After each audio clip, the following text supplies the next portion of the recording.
The experience of Arkham Asylum was this kind of pressure cooker where Batman and Joker were really kind of engaged in this cat and mouse game.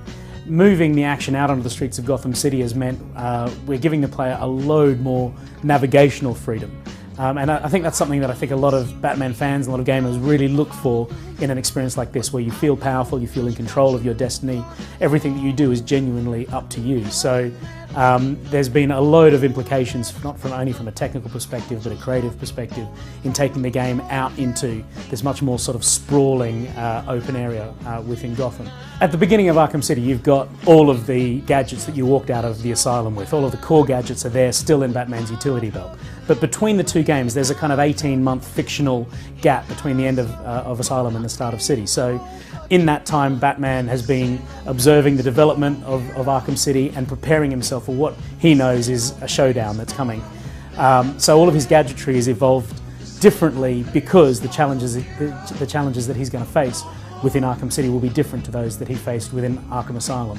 Busting Batman back to zero at the beginning of this game wouldn't have been a decision that would have made sense for someone like him. You know, he wouldn't have thought, well, I'm just going to throw the Batclaw away. But what he would do is think, look, I'm going to have to use the Batclaw in a different way because the challenges that lie ahead of me are really fundamentally very different to those that he's already faced. This place is dangerous. I like it. All of the villains within Arkham City have been really brilliant to develop and evolve in our own unique way.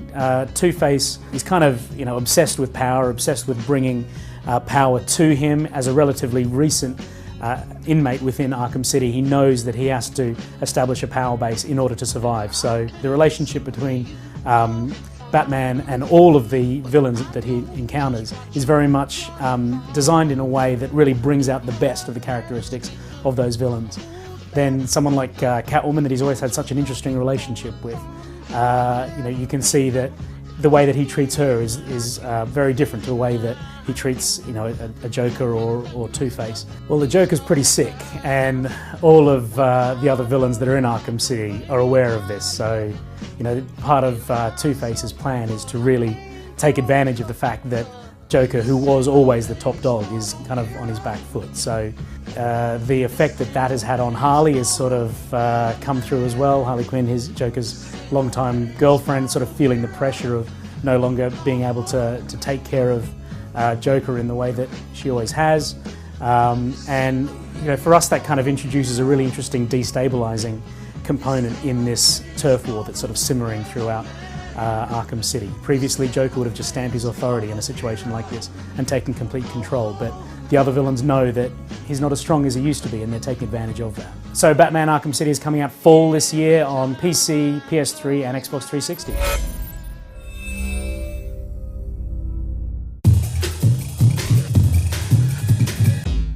Hey everyone, Giancarlo Veronini here at GDC 2011. I'm joined by Dax Ginn of Rocksteady Studios, and we're here to check out Batman Arkham City. Now, Dax, what did we get to take a look at today? Today we're taking a look at the first chapter of Batman Arkham City. This is a huge new development project for Rocksteady Studios. We've taken the action out of Arkham Asylum. This time we're going into the streets of Gotham City. So the whole place is overrun by criminals and thugs on the streets of Gotham. So for us it's a big new game world, it's a big new project. I think people are going to be really excited about what they're seeing.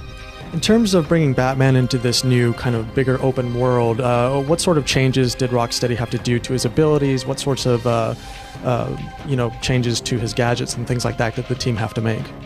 It changed everything. The experience that we created in Arkham Asylum was very intense, very atmospheric, but pretty internal. It was hallways, it was corridors, it was rooms.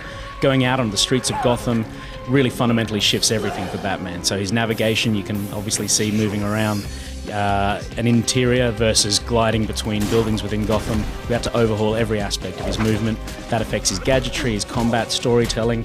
We really put everything on the table and had to ask ourselves right from the beginning, does any of this make sense anymore? Some of it was ripe for evolution into Arkham City, and some things we just have to build from scratch all over. And in terms of when players do go explore, what's sort of the ways they can get around if they want to get around Arkham City?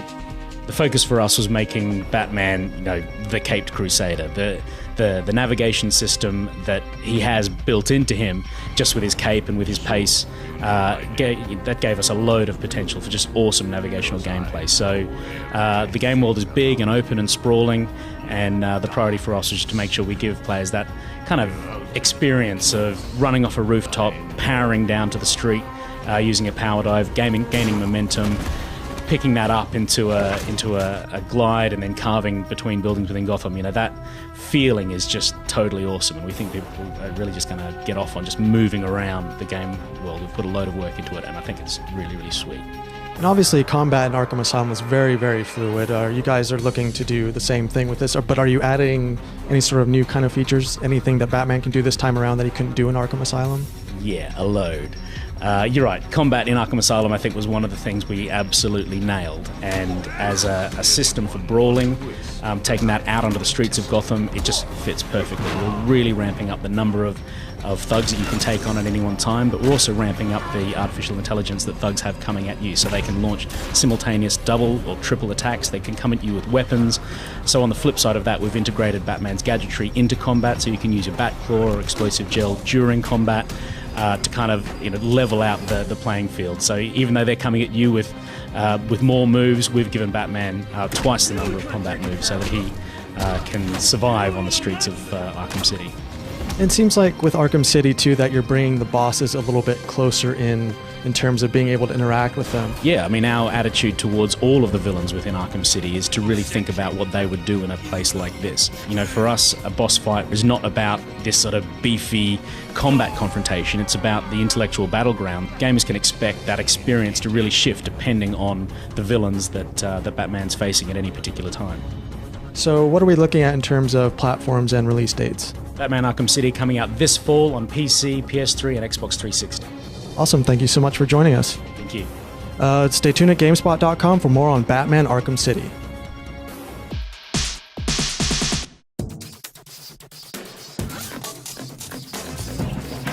Hey everybody, it's Ricardo, and I'm here with Dax Skin from Rocksteady Studios, who has announced some stuff for Batman Arkham City. What is the big news that you guys are talking about? The big news today, Ricardo, is that Catwoman will be a playable character within Batman Arkham City. Now, this is a second playable character, which everybody was asking for in the original game, if you guys were doing a sequel, which you obviously were. Why Catwoman? Obviously, I'm sure there was no shortage of suggestions from the fans. We're pretty spoiled for characters, that's for sure, but with Catwoman we get a brilliant character who will allow gamers to indulge their darker side. As playing as Batman, you've got this very rigid moral compass. You're always doing the right thing. You are delivering justice on the streets of Gotham 24/7. With Catwoman, you can take a bit of a walk on the wild side, take a bit of a break from being the defender of Gotham and indulge in a bit of super sneaky stealth thievery. Now, for any folks out there that are worried that this is like just a reskin of Batman, but with a slightly sultrier walk, is this the case, or is she her own unique character? Absolutely not. We have designed Catwoman as an integral part of the complete Batman Arkham series, Arkham City experience. So she's got her own combat system, she's got her own set of gadgetry, she's got her own way of navigating the game world. Obviously, she doesn't have a cape, so all of the glide functionality that we've developed for Batman doesn't fit her, so we've developed a new navigation system specifically for her. She's a genuine, fully featured, playable character. And this is going to include character progression, correct? So you are going to be able to level her up in certain areas? Well, you level up her armor and her abilities as Batman levels up as well. So the two of them have this sort of intertwined relationship throughout the game. They're not allies. She's using Batman and using the chaos within Arkham City for her own ends. But as your development as Batman increases, so will the ability to use new functionality within Catwoman. So tell us about the combat system, what you guys are doing there. We're doing a lot. Combat has always been right at the heart of any Batman experience, and for us it was about delivering an incredibly high impact combat system that allows you to take on multiple guys simultaneously. Really ramping that up in Arkham City. We've increased the AI that these thugs have, so they can come at you as 2 or 3 guys simultaneously, forcing Batman to counter twice or 3 times as those attacks are coming in. We've also integrated navigational skills and fused those with combat as well. So what you'd have seen today was this ledge boost takedown, which allows you to use your grapple boost move over a ledge, grab a guy who's on the other side of that railing, pick him up with you, and then slam him into next week. Now, one of the big questions that does keep popping up is, one of the challenges in the first game was going through the game without detective mode turned on all the time.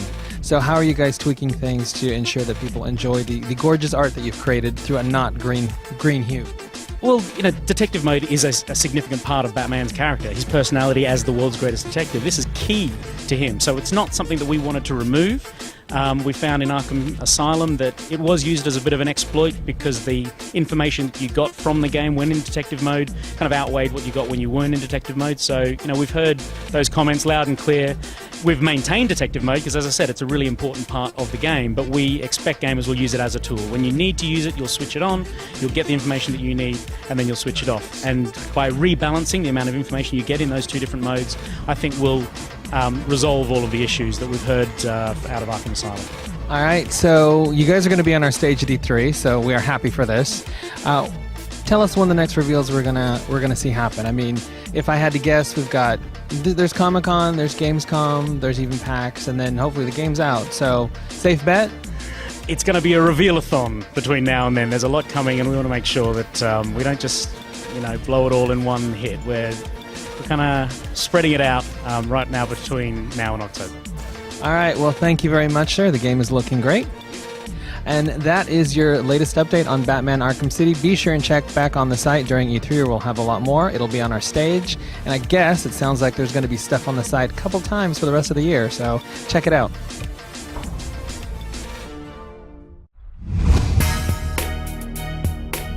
Hey everyone, my name's Randolph. We're here on the couch with Dax Jin from Rocksteady Studios, and he's going to talk to us about the very much anticipated Batman Arkham City. Welcome to Australia, first of all, Dax. Thank you very much. Now, I guess my first question is, obviously, Arkham Asylum was a massive hit. I think we were talking about just off camera before. It's one of the highest, I guess, superhero games on Metacritic, 94, I think. So obviously, you're moving a bit away from, Arkham Asylum in that you're going a bit more open world in Arkham City. Why do that? Isn't that a bit of a risk to move away from what made, Arkham Asylum so great? Well, yeah, it's a massive risk, but it's exactly the sort of risk that we want to take as a studio. From the beginning of the development of Arkham Asylum, we took a lot of pretty risky decisions in terms of the way that we approach Batman, not just as a hero, but also as a man, not just looking at him in terms of combat and navigation, but also the forensics and detective side of his personality. And then beyond that, this kind of descent into madness as we explored the kind of dark psychological demons that have always plagued him because of the kind of trauma of his parents' murder as a kid. So there was a lot of risks that we took for the design of Arkham Asylum, but they were primarily around Batman as a character and how we created a game that genuinely made you feel like Batman, but also explored all of the kind of multiple facets of his personality. Moving on to Batman Arkham City, we knew that we could deliver a game that really nailed Batman's personality and all of those kind of really interesting character traits that he has. But as a studio, we wanted to reset the challenge for ourselves. So yeah, we could have just set the game as a follow-up in the Asylum again, but where's the fun in that? We wanted to make sure everyone on the team really felt that same challenge that they had from the beginning of Arkham Asylum to the end. To bring everyone back to that starting point and say, look, we've got another mountain to climb, but this time the mountain is 5 times bigger. So we've set ourselves a huge technical and creative challenge with the game world that we've chosen to make. But lucky for us, the technical team that we have, headed by Ben White, our technical director, have just said, look, let's do it. It's going to be really, really hard. In fact, it's almost going to be impossible, but let's overcome those challenges. And they've been able to create a game world which is vast, which is detailed, which is atmospheric, and I think it's just going to blow gamers away. Were you guys surprised by the reaction to Arkham Asylum at all? Yes and no. I mean, we knew that we were working on something pretty special because it really felt that way during development, but you never really know until you put it in the hands of gamers, and especially Batman fans who are, pretty... They'd be a bit picky, right? Yeah. They know what they want and they know what is right for Batman, and they will let you know if you kind of stray beyond the principles of what makes him so interesting and the things that are so important to him. So working with DC Comics, really collaborating with them on every aspect of the design and the characterization was absolutely key to that. So we were kind of nervous in a good way. We were anxious to get it out there because we felt like we put in a lot of incredible work, and we really won't know the response until people tell us if it's good or not. And speaking of, I guess, response from the first one, what feedback did you get that you're trying to incorporate into Arkham City? Like, what did gamers want to see in the sequel to Arkham Asylum? We receive feedback all the time. It's really awesome to have such a vibrant and vocal community. So we spend a lot of time reaching out and taking input and feedback on from gamers and from Batman fans. The kind of core of the feedback was we want more of the same, because I think a lot of gamers found it was a really awesome experience, and they didn't really want it to end. So that's great. That's a really kind of great position to start from. But our ambitions were greater than just doing more of the same. We knew that we wanted to push the design of Arkham City in a different way. We wanted to go into a more open world structure that gave players a greater feeling of empowered freedom in terms of navigation. Arkham City was a very kind of ambitious idea. Like I said, 5 times bigger than Arkham Island, but Arkham Asylum was a much more focused, much more driven experience. So the one thing that you really couldn't take away from Arkham Asylum was that feeling of being Batman kind of gliding long distances in the streets of Gotham, and the decision to move the action into the streets was exactly the sort of thing that gave us the opportunity to deliver on a kind of empowered sense of navigation that just wasn't the focus for us in the first game.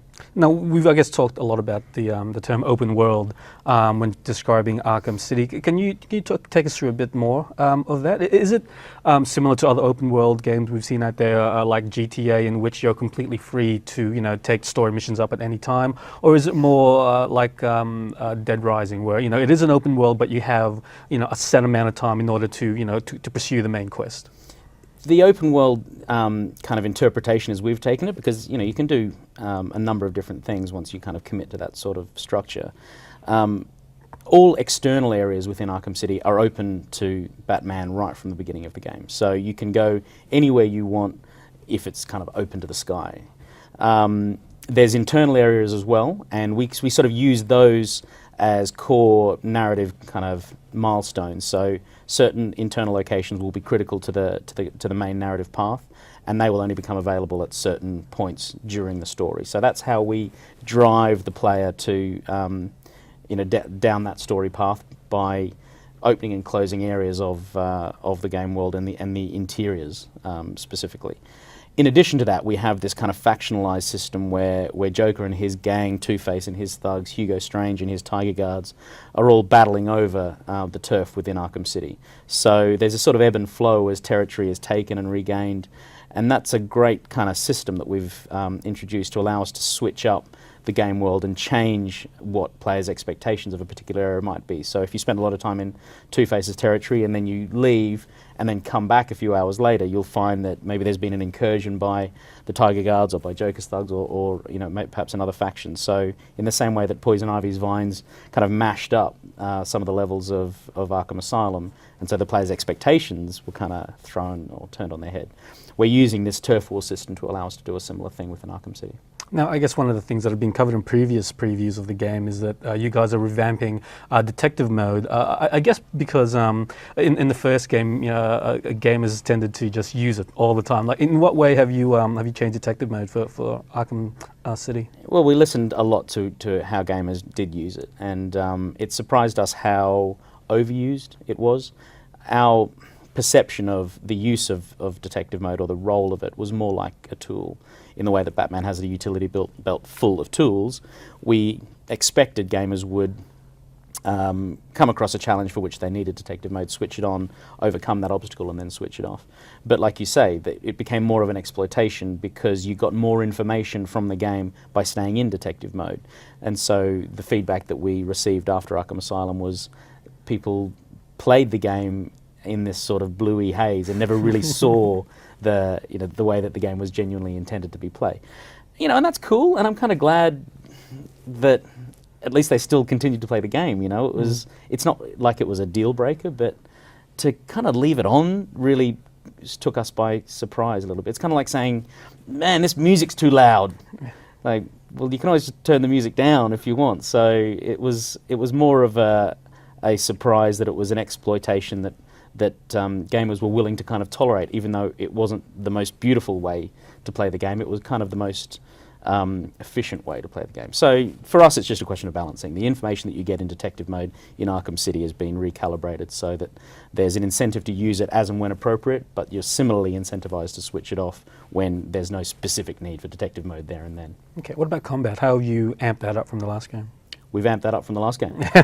We've done a lot of work with combat because I think the combat system that we developed for Arkham Asylum was pretty hot, and that perfect combination of kind of fairly easy to get your head around, easy to understand interface and control system, but the response that you got from that was very powerful, giving the players the opportunity to take down multiple enemies simultaneously without without them feeling like they're just queuing up waiting for you to hit them one at a time. So we've introduced double and triple simultaneous attacks for Arkham City, so 2 or 3 guys will come at you at the same time. They'll be brandishing weapons. You can take weapons off them. You can use weapons against them.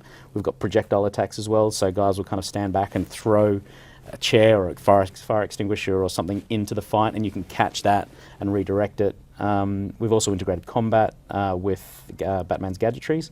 So he can use explosive gel or the bat claw kind of right in the middle of free flow. So you can sort of handspring into a bunch of thugs, spray explosive gel on the floor, and then spring out and then detonate on the way out. You can't spray it on them. No. There's certain things, Batman's still he's got a very strict moral compass. He's got a no-kill credo. Exactly, yeah, so you get that. I mean, that's one of the things that we keep coming back to. What are the core principles that make Batman Batman? And there's certain things that he would absolutely do, and certain things that he just wouldn't do. Okay, now you already mentioned that Arkham City is more than 5 times the size of what players got to play around with in Asylum. Did you ever think about putting vehicles in there at all? I guess a few fans be wondering where the Batmobile is in all this. There's a lot of things that we think about, and the incredible potential that you have with a character and a world like Batman's world means that you're always spoiled for choice. So the question for us is, where do we put our attention? Where do we assign resource in order to make the best game that we possibly can? It was always our intention to make a game that continued to genuinely make you feel like Batman. As soon as you put Batman in the Batmobile, it's a driving game. It becomes a very different experience. We've put a ridiculous amount of work into his gliding system to be able to dive, to be able to grapple boost. You can cross the entirety of Arkham City without ever touching the ground, using the momentum of his cape.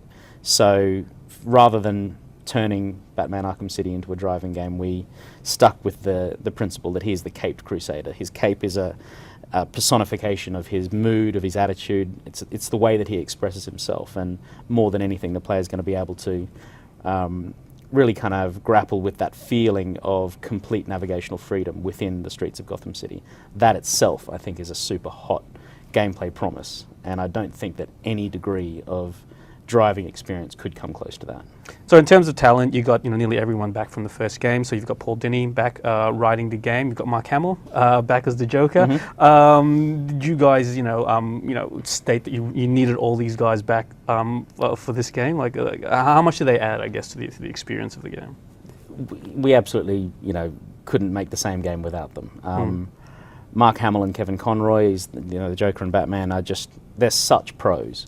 And when we do a lot of work before they go into the recording booth to do their voice sessions, but as soon as they do those sessions and we drop their voice into the game, because up to that point we just record it ourselves, just placeholder stuff. And so you kind of... Who do you play then? I didn't play any of them in this round, but some of the guys in the studio really get off on that, and so you kind of always hear the same guys over and over again, but then Hamill's voice will get dropped in, or Conroy's voice will get dropped in, and then everyone just goes, well, okay, this game is twice as good now. It lifts the quality of the experience just off the scale.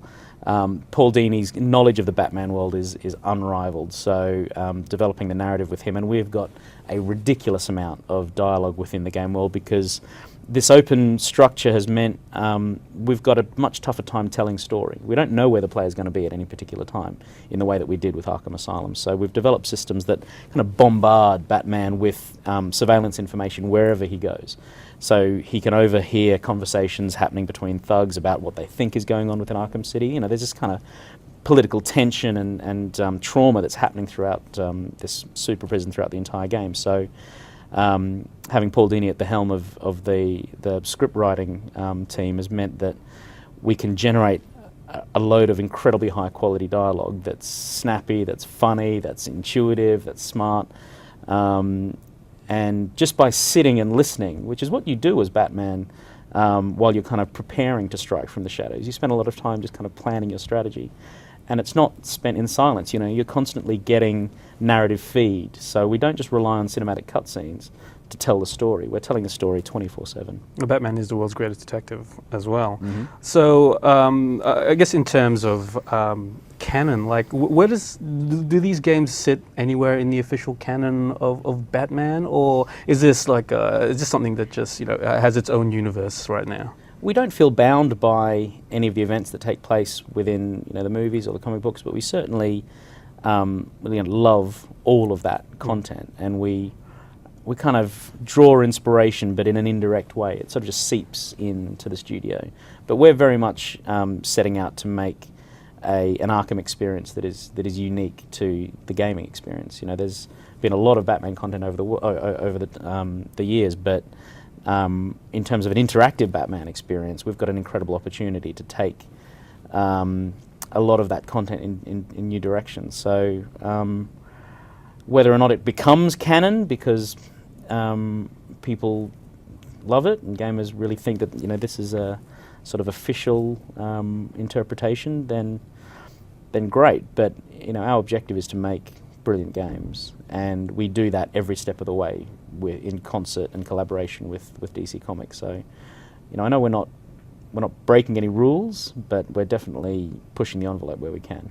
Finally, Dax, it's a question about multiplayer, I guess. There's no multiplayer in Arkham City, obviously. Mm-hmm. Did you guys ever consider putting it in the game, or is it the type of game that doesn't need multiplayer, do you think? I don't think it needs it, and we certainly considered it, but very quickly we realized the reality of what that would have meant was taking, we're a team of 97 developers. We're not a big team by any means. To make a multiplayer mode would have meant essentially cutting that team in half and having half of the team on the single-player campaign and half on this multiplayer mode, and that would have significantly affected the quality of the end result of both of those modes. Rocksteady isn't about making games of average quality. Our objective is absolutely making top-quality games, and if that means we're not doing what's fashionable at the time, then so be it. Our objective is to do what's right for Batman fans, for gamers, and what's right for the expectations that are clearly out there for this follow-up. Final question, Dax. When can people expect Batman Arkham City out? Batman Arkham City coming out here in Australia on October 19th on PC, PS3 and Xbox 360. Thank you very much. My pleasure.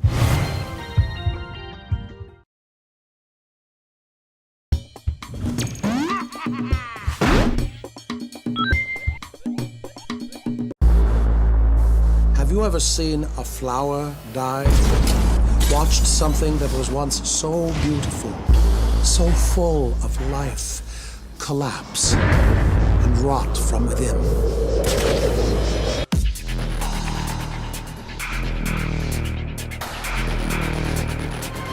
Come to Kitty.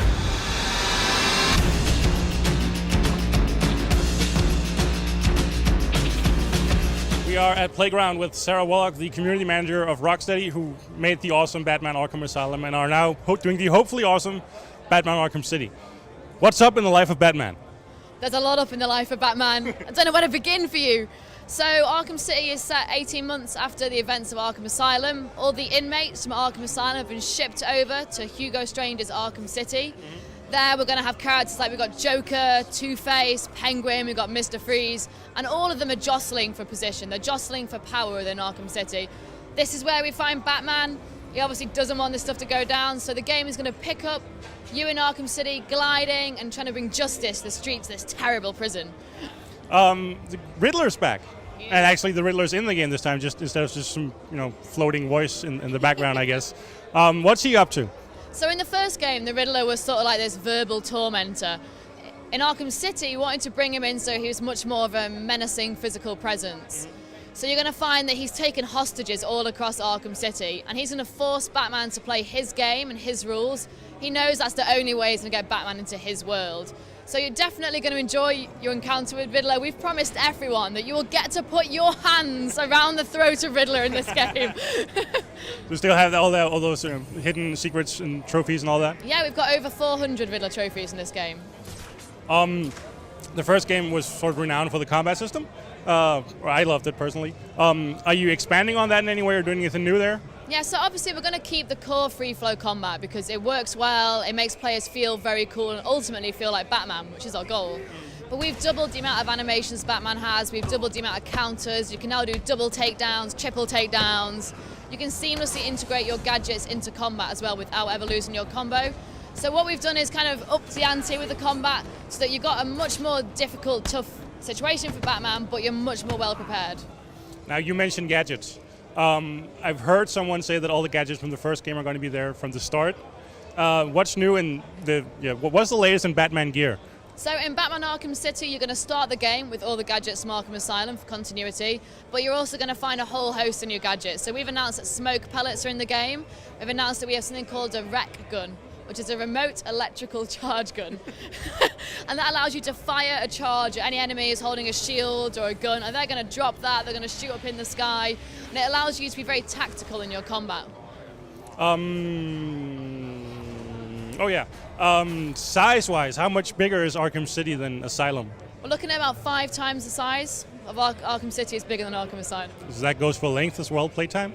25 hours to take down all the main villains, but if you want to 100% the game, get everything you can, you're looking at 40 plus hours. That doesn't include our challenge maps, that doesn't include the newly announced New Game Plus, which is a feature that allows you to, if you finish the game on normal or hard, you can go back into the game, but with all your XP and all your gadgets from the end of your first playthrough. But enemies are going to be tougher, you're going to have bosses are going to be tougher, there's going to be no counter icons on anyone when you go into combat. So it's a new challenge for people and it's something we think people really relish. Batman's not alone this time around. I heard Robin is here and Catwoman is here. How much of the game are going to be played as those? So Arkham City has Catwoman in the main campaign for about 10%. Robin is only playable in the challenge mode. So you can play him in the Predator maps, in the combat maps, but you can't play him in the main game. All right. Well, what's the difference between Batman and Robin other than the cool mask? Other than the little mask. So Batman, Robin and Catwoman are all completely unique characters in combat. They all have their own gadgets, they all have their own combat styles. They're not just skinned versions of Batman. So Catwoman's got a whip, she's got bowlers, she's got caltrops. She's going to feel a little faster and a little bit sexier. Robin has got a staff, he's got a shield, and he's got a lot of explosives that he can use. So he's going to feel a little bit deadlier. When are you releasing? October 21st. October 21st. Xbox 360 and PS3. All right, thanks. No worries, thanks so much. You can't win, Batman.